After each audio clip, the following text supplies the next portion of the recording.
There we go. Bing, bing, bing, bing. Also, I wonder to what extent, if we're predicting people that have signed up already, are we like overfitting that historic data or whatever? Very possibly. And but we're live. It is the AV community meeting. We have Michael and JP and Robert, and I have, I think now posted all of the different links that need to be posted into the appropriate places, so that is pleasing. We do also have a document that we use to, what's the word? Manage the sort of notes on what is happening in the community meeting, which I'm just trying to find. Yes, I've found it here. I'll post that link. I'll also share my screen. It's a Google Doc that all of you should, in principle, be able to edit if you want to. Just sort of, we can even collaboratively edit the agenda as we go along. Yep. So I had a couple of items for the agenda. One of which was this codes of conduct thing that I've mentioned in the AV Community Talk channel, and sort of supporting people in generally. Did anybody else have any other items for the agenda?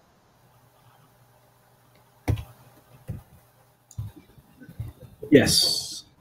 I'd like to know how is the prototype, how things are going, if there's any update from that side. Sure. And I guess I might, because my computer is, I think, struggling. Oh, no, it seems to be getting better now. When you say prototype, do you mean from the design sprint, or? I believe he does. Yes. Okay. All right. Well, maybe we'll start with that. So we actually ran an experiment on AdWords with the prototype from the design sprint, and what we had was 50% of our AdWords or our ads directing to a version of the prototype, and 50% directing to our main site. And we ran that for a week, and the new prototype was singularly ineffective at leading to any signups. I think we had like 18 signups on the usual website and none from the prototype. We kind of took the prototype, we exported it from InVision and put it up on GitHub Pages. So it had the potential disadvantages that it, as it loaded, it had the InVision logo coming up. It also was in the mode where it sort of highlights where you can click and you can still navigate it like a slide deck. We did have very positive responses to it in our design sprint sessions, but I start to be suspicious of the design sprint, that even when you disassociate yourself from it, I think if you're paying people to come for an hour, they tend to, even they'll tell you things they don't like about it, but they'll also be, yeah, this is great, I'd use this. This is wonderful, because you're paying for their time for an hour. So, but I think that the plan going forward is to try and do another version of the that prototype, but integrate it more carefully, like make it a separate landing page within the main site, so that you kind of land on it and it's showing you the story of Agile Ventures, but you've still got the Agile Ventures navigation around it and the kind of like the context setting, and it's not so like you're being taken to some strange other place and go through loading. So once we've got that set up, we'll probably run another test with that. Does that make sense, JP? Yes, it does. In the meantime, I've switched from blogging about, like my ongoing crisis about how much time to spend on admin versus how much time to spend coding. And I'm basically blogging. I've switched my blogging period in the morning to be Agile Ventures website review. And so I'm just sort of taking bits of the site one at a time and trying to fix them and make them better and so on. So go on, Michael. I think that potentially one of the problems with the design sprint, like you were saying, is that people give you positive feedback or more tilted that way. But also, I think the way that you conducted the interviews might have been poor in a way, because they had lots of questions, like what do you guys do and all this stuff, like in the middle of like navigating the prototype, and kind of you answering those questions instead of just being like, well, maybe we'll talk about it afterwards. could potentially have created like an unrealistic situation, right? Because basically, instead of them landing there on their own, like they would like in the real world, there's not going to be like Sam there on their screen explaining everything to them. I would agree with that. I think there's certainly room to do the interviews better. I think that, but I've also subsequently run another design sprint. I mean, I think I was in that context trying to put off those questions until later. I think that potentially an even bigger factor is that when you run it, is that the person has come and they know they're being paid for an hour. So whether they have confusion or not, whether someone is, perhaps inappropriately answering their questions or not, kind of motivated. They're going to sit there and they're going to carry on using it. They're not going to say, "Oh, sorry, this is really boring. I'm off now." They're motivated. Right. They're motivated to actually spend the time doing it. Whereas if you're just putting the thing in front of them and after they just click through for an ad word, right? If there's any ambiguity, or if they've just got like a 3 or 4 second page load with the InVision app on it that seems unrelated, then I think it's highly likely that they are, what they don't have is a motivation to stick around that the design sprint, testers really do from the financial incentive. So, I guess in terms of the design sprint, like why is this not discussed at all? You mean like why in the book do they not discuss it? Not in those just terms? the book, but like in the like on the internet or. Well, I think maybe that there's or like in the world, because this is like a somewhat popular methodology, right? Indeed, but nobody's kind of said this is well, all. I think we have to. I would be cautious about assuming that just because we haven't seen somebody saying something that it isn't being said out there.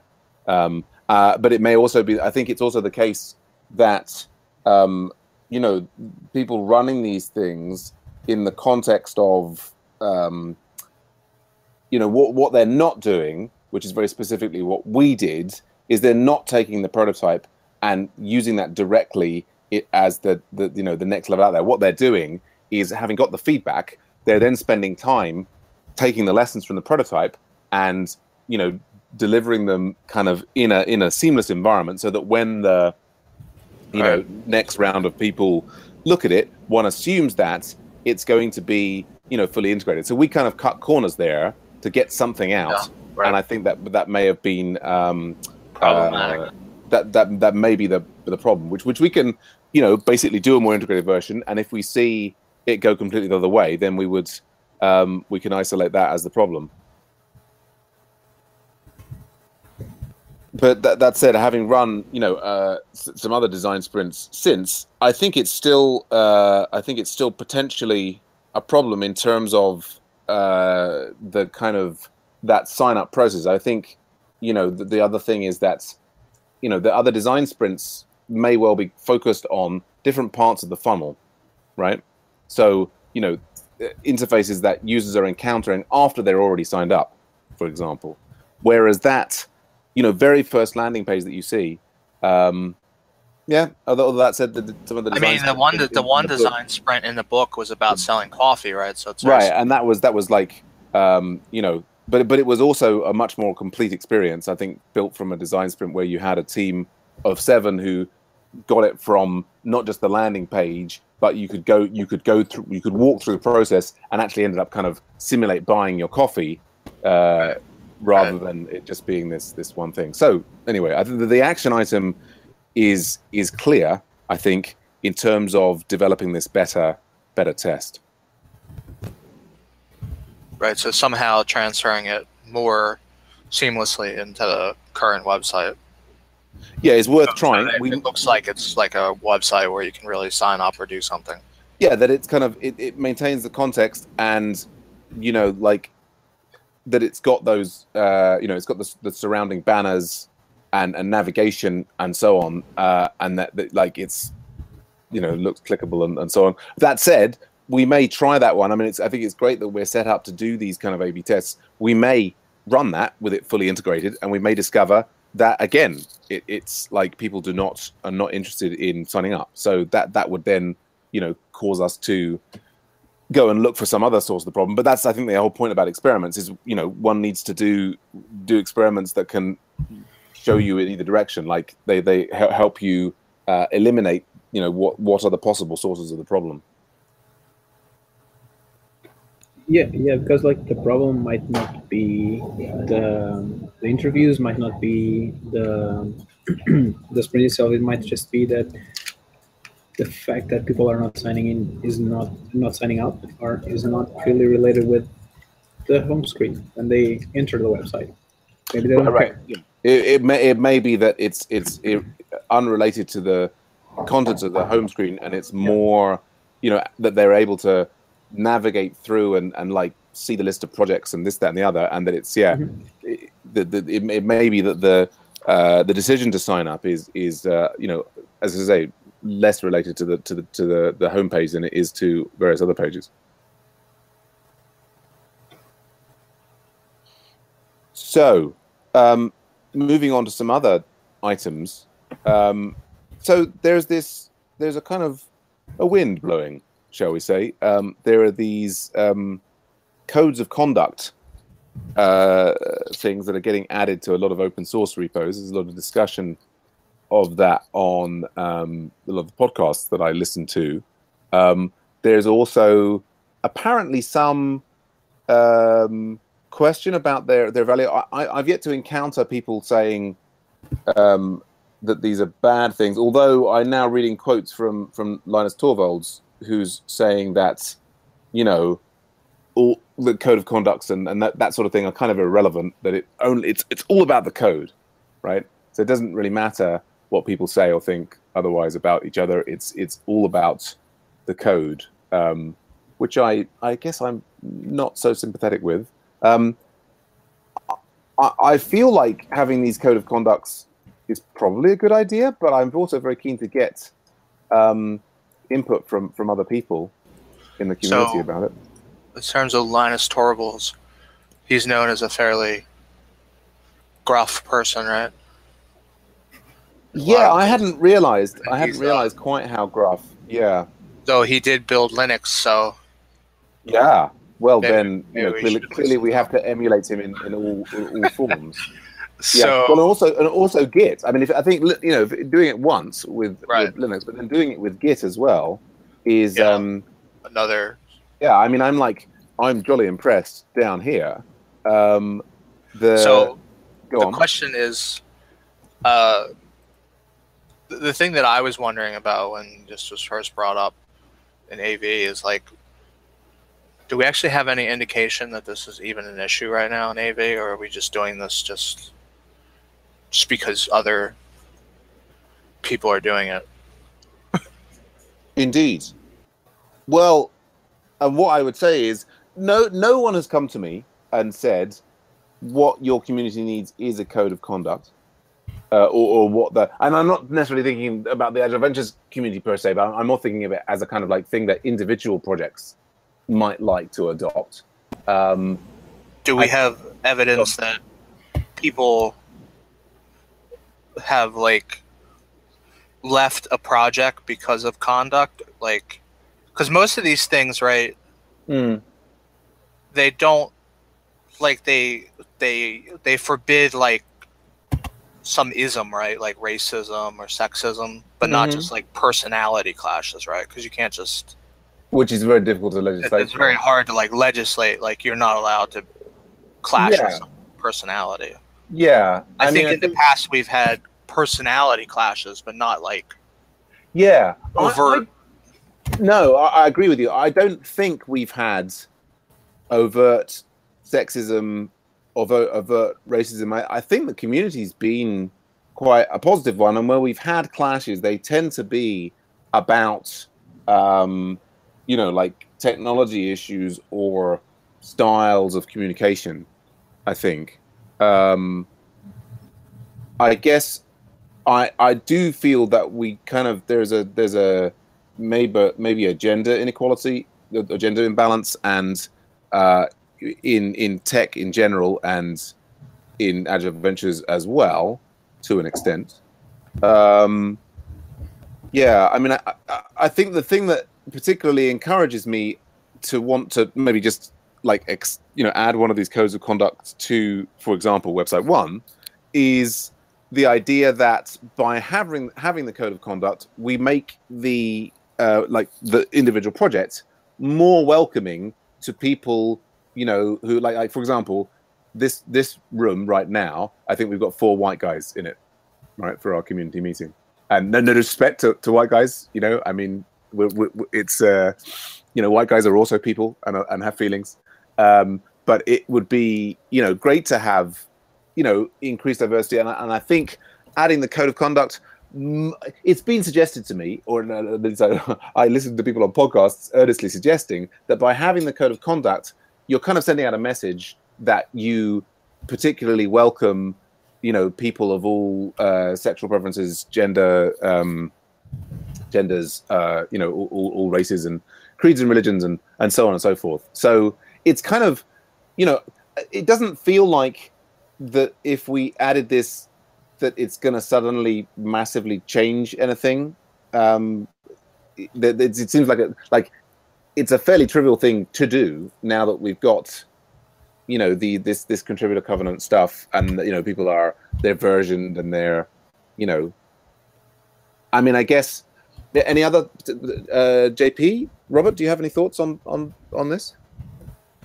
Code of conduct, yes. Oh, seriously, I'm a Rails coach, and it's just a standard to have it.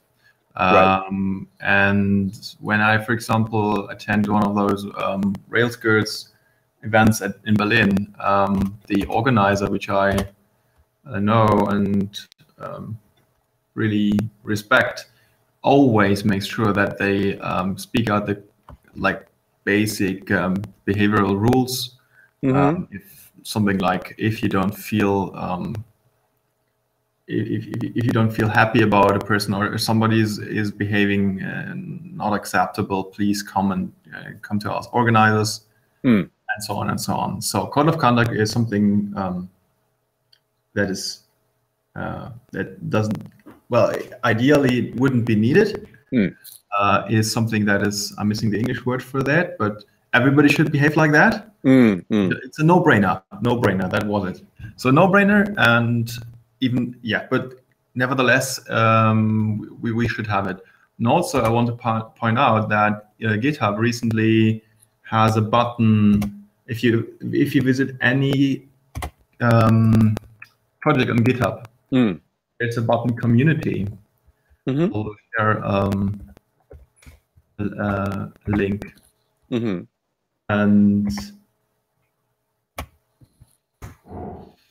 it says it has a check mark if you have a code of conduct. So even the folks at GitHub make this kind of yes, and I think it's one of the people working for GitHub, Coraline, who is the creator of this code of conduct covenant, and she I think is working as part of their kind of social ethics team, and so I think they're gradually integrating more and more of this into when you write. So I'm just looking at, for example, where would I see that community button? On the top in the menu, under Insights. Okay.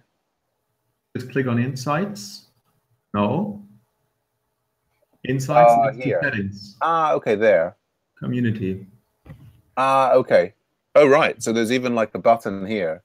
It says add a code of conduct, and it says we can choose a code of conduct. Right. And then, right, yes, there we go. And so that we can even generate a PR presumably from there. Yeah, for the code of conduct. So for me, it should be no-brainer to have it. Yeah. I mean, I'm certainly think it's worth putting a pull request in and seeing what people say, at least on this one project where I'm the project manager. JP, any thoughts?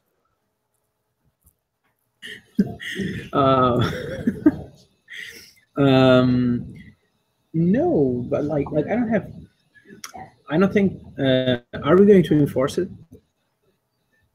Well, that's an interesting question. It depends what you mean by the real question, because like, if something happens, are you going to kick out people?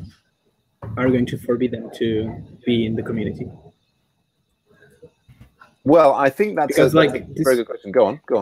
This is like the real question that we need to answer here. Because if you're not going to do it, if you're not going to kick out people from the community, it's not worth it.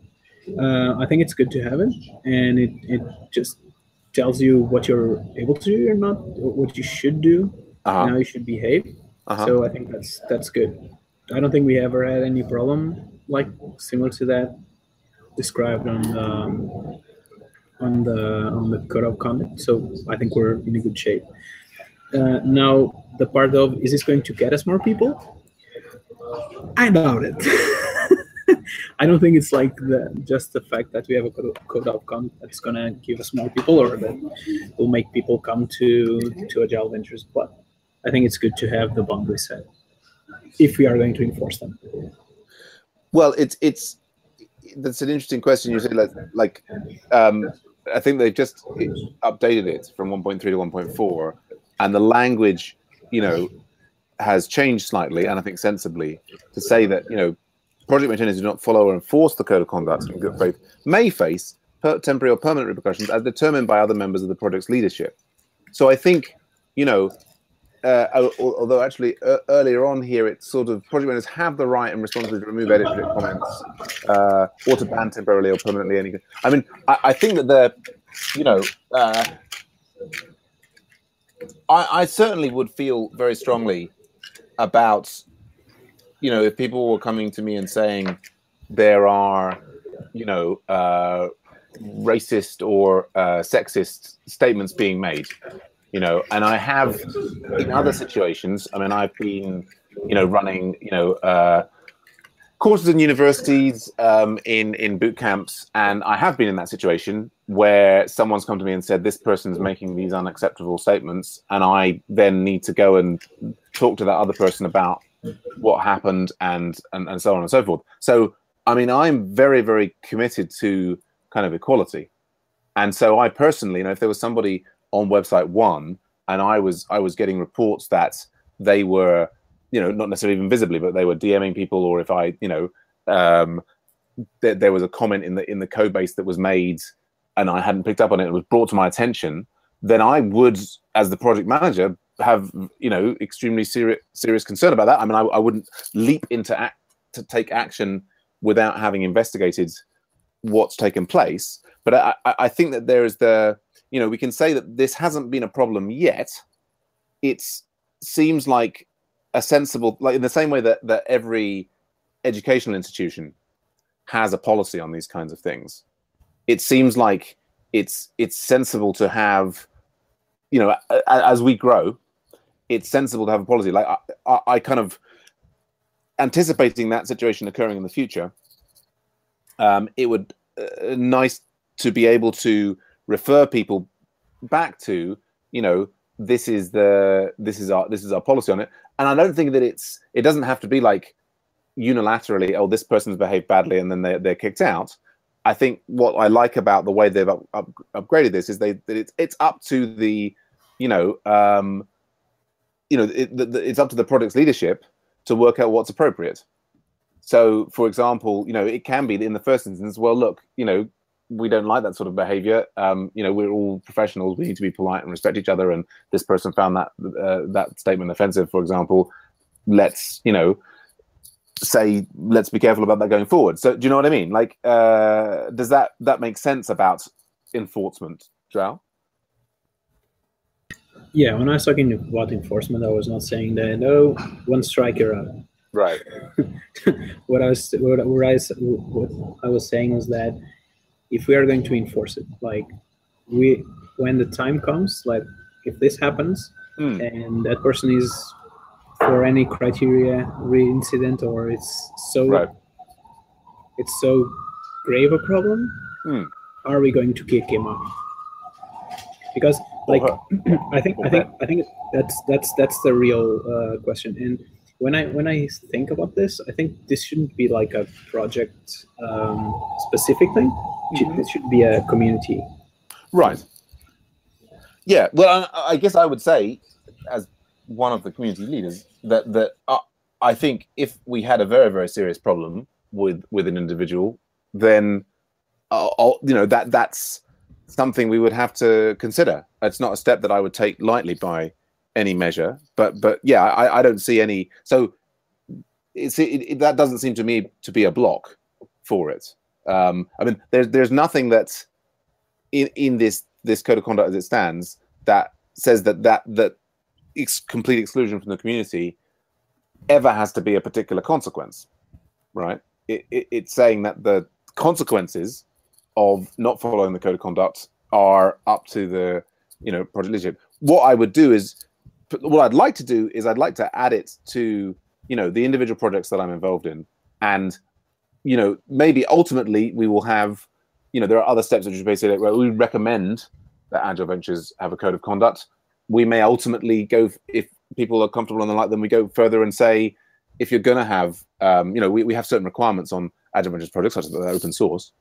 A step we could take at some point in the future is to say that they must also have a code of conduct. I personally don't want to take that step right now, because I'd like to introduce them and create more, places for discussion about them. And I agree with you. I don't think it's magically going to have the hordes of people beating a path to our door. I guess I'm just hoping that maybe one or two here and there who are on the fence might feel encouraged that, okay, yeah, Agile Ventures, takes this kind of seriously, as Robert's saying. It's kind of a no-brainer, but sometimes I think for people who, I mean, this is what I'm sort of hearing from particularly the Greater Than Code podcast, and then they have discussions each week with people who are very marginalized, and I'm hearing those marginalized people say, that having that code of conduct present is reassuring for them, and particularly since we don't have any of those marginalized people here today, it seems like it's kind of good enough for me. But I would argue in favor of the code of conduct, and I really think that it would make a difference, and it would actually reassure people. Here are 4 male people who are discussing a code of conduct, and if there would be a member of one of those marginalized groups, there would be definitely someone who says, yes, I would actually really appreciate the code of conduct, and I would feel welcome by it. From my experience at the Rails Girls Berlin, I can tell that having that code of conduct or some kind of this introduction really helps people to join a community, because there are so many reasons why people may feel afraid of joining in whatever kind of community which is dominated by, for example, white males. Really, there's no reason why not to add it, apart from enforcing it. And there are so many possible benefits. So yeah, I would really argue in favor of the code of conduct. Oh, that's great to hear. Yeah, and I noticed that you do indeed already have a code of conduct in the Rundfunk Bestimmen project, and yes, and it's the version 1.4 of the contributor covenant. Yeah, so that's great. Michael, any other thoughts? No. Cool. Okay. Well, I guess I don't know. Does anybody else? I mean, I've taken the step of putting the pull request into website 1. I don't want to be heavy-handed about it. I want to put that pull request in, get feedback on that for other people who are involved in website 1. I'll probably do the same thing in other projects that I'm involved in Agile Ventures, and maybe at some point we'll have I don't know, there's a rush, but at some point later in the year we might have a discussion about recommending codes of conduct for all Agile Ventures projects, and we'll see how that goes and see what other feedback we get on it.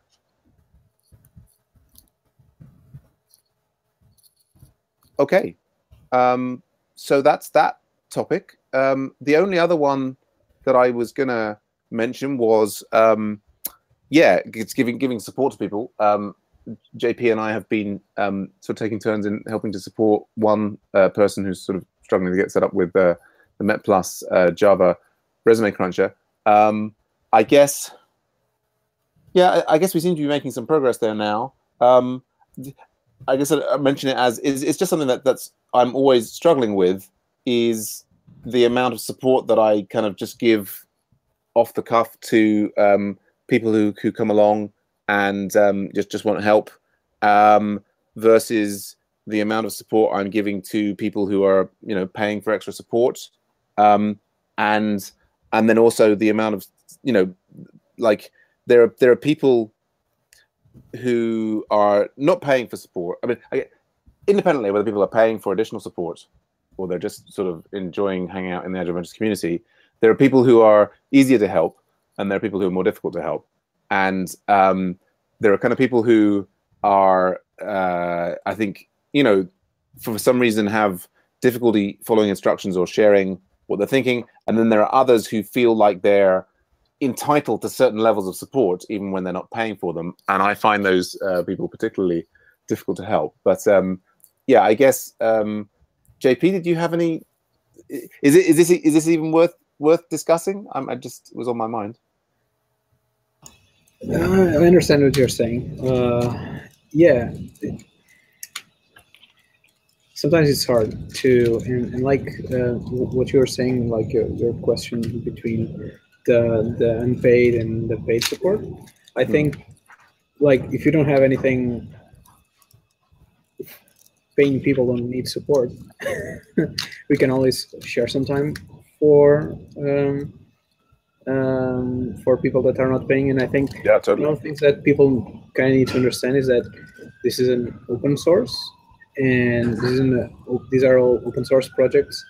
And if you're not paying for support, we are going to do our best effort. And sometimes people don't understand that. Right. And expect you to be like always on and answering always questions and everything. It's not possible. So yeah, I don't have anything else to add to it. I think like people need to be more conscious, need to have conscience that other people have other things to do as well. Yeah. And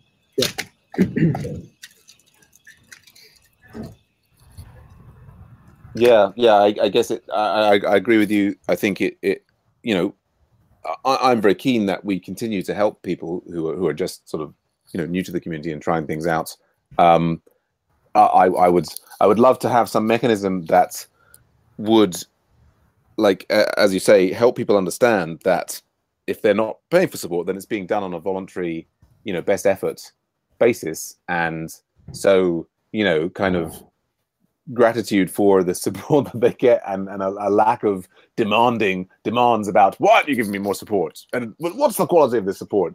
But I guess there's probably no way to do that. I don't know if that needs to be added to the code of conduct at some level. But wherever you write these things, I think people come with their preset expectations about how it's going to be, and you can't really change that. Yeah. I guess we may have lost Robert there. Michael, did you have any feelings on this subject, one way or the other? No. So I haven't really been having people demand that I support them. No. Well, I think you're very good at saying no when you're you don't have the resources to do so. I think one of my problems is that if people are asking me questions on Slack, I'm kind of in a, like, I don't know, like other sane people, of which I'm not, will sensibly, if they've got to go and have supper with their family or, like do other things and get paid so they can feed their family, will say, I'm sorry, I can't help you now. I've got to go, or just go. Whereas I kind of, I really want to help people. And I think particularly when they're still asking for help and they're obviously struggling, I want to help them. But yeah, it's all about drawing boundaries, isn't it? So there's a room for improvement on my part there. So I guess I probably bother you too much on Slack, right? Well, you're a premium face-to-face member, and so you're entitled to a high level of support, and you also have lots of fantastic ideas, and you're also very independent and motivated, and lots of other positive things that makes it much easier to help you and support you, and and exciting and fun to do so. That's not always the case with everybody who joins the community. Right. So I mean, I think, as I do with everybody, perhaps irritatingly so, I'm always keen for discussions to take place in the appropriate channel so that it can be, it opens up the possibility of other people getting involved. Is a pet thing of mine, and I know that probably most people prefer not to talk in a group channel, and they'd rather, to have DMs and keep it all private, and there's no room for embarrassment or this, that, and the other. But anyway, Robert, we were just talking about. I know you had to step away there. Did you have any thoughts on this subject of effectively supporting people or helping people get this, behave in a way that allows them to be supported more effectively? Sorry, I was off for the last 5 minutes. How to support people? Could you explain that a little? Oh, well, it was just something João and I had been talking about, independently of whether people are paying for extra support or not. Some people are easier to support than others. Some people, will understand that you're giving a best effort, as a project maintainer, as just an interested person, and that you're trying to help them, and they will do their best to share the information that you need to help them. When you give them instructions, they actually follow them. Whereas there are some other people who will, independently of what you say, keep sort of, I don't know, that they'll have a very strong expectation that you're going to help them in a certain way. And they may even get angry if you don't help them in that certain way. Or even if they don't get angry, they may just sort of repeatedly persist in trying to get help in the same way. And you're trying to give them and say, look, I could help you much better if you did this, this, and this. But they continue to not do that. And you kind of go, so I was saying before, it's like, it would be wonderful if we could somehow have people coming in understanding that, particularly if they're not paying for support, that everything's being done on a volunteer basis, best effort. People have other lives and things, and if they're not available at 3 a.m. in the morning, they shouldn't get upset about it. But I think there's probably no easy way to change the way people are. Different people will just come in with different expectations, and we have to learn to live with it, really. Well, that should be another no-brainer. If you're paying for anything, that you cannot expect anything. Everything is just volunteering. Right. However, maybe, just to get that straight, maybe it would be helpful to show to everybody, and also this could maybe even support the mutual respect, because it is emphasized that everything is just based on volunteering. Yeah, it makes me think like there's a code of conduct. Should there be like a service level agreement or something in the open source projects? I mean, it's interesting because we have these licenses to say what you can do with the code, and if you go and use the code, this is what you can expect. As nothing. Like basically, you can go and use the code, but there's no warranty that it's going to behave in any particular fashion. It seems like one could also have a kind of a warranty that, we'll do our best to get to you to respond to you on the pull request, but if we don't, we're sorry. There's do you know what I mean? I don't know what that would be called, the code of service or code of. And by the way, are you referring to people who want to learn, or are you referring to people who are like me, who are running a social project and are asking for support by developers? I think it happens. It's in all.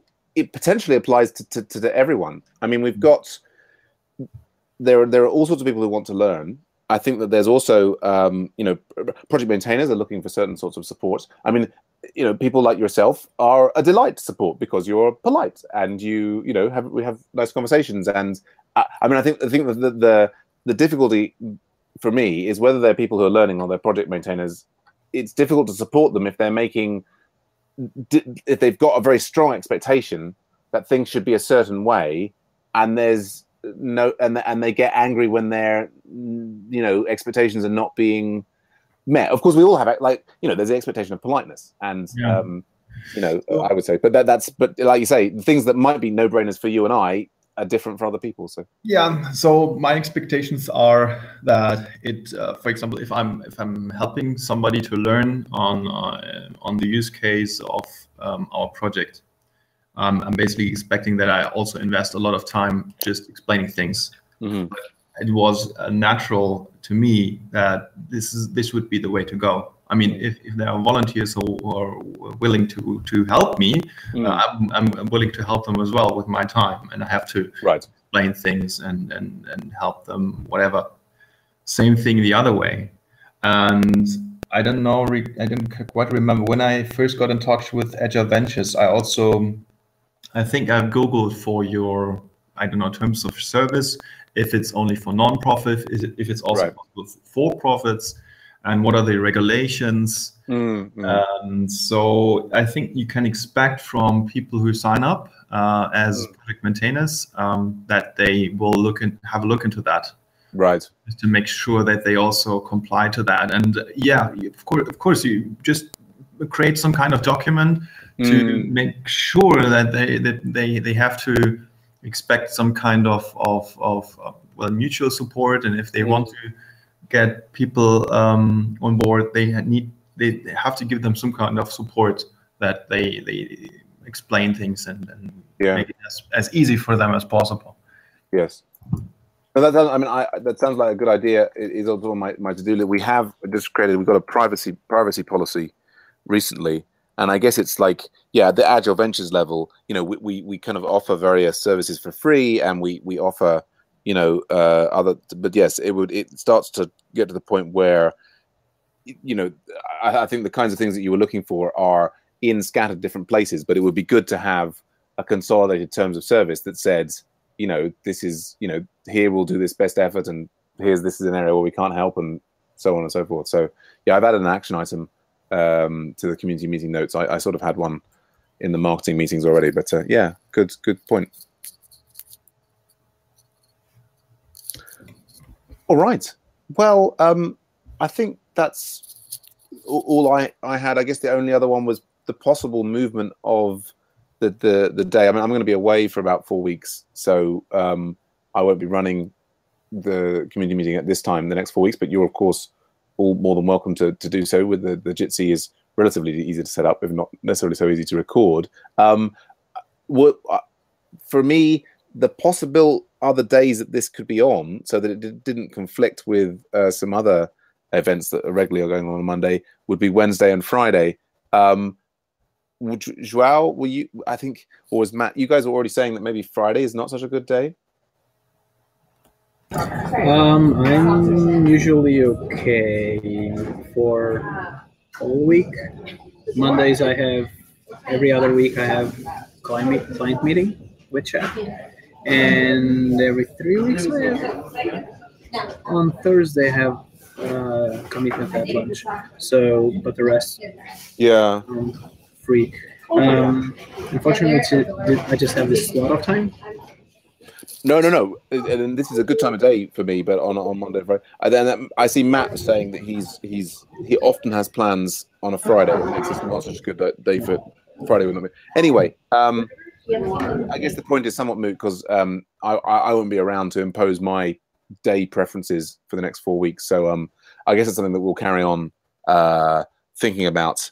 I'm talking to the autograders about moving their meeting from Friday to Monday, which I think would sort of be better for me-ish in managing them. And we'll see. So Wednesday possibly or Fridays are options, but I think we can probably move on with that.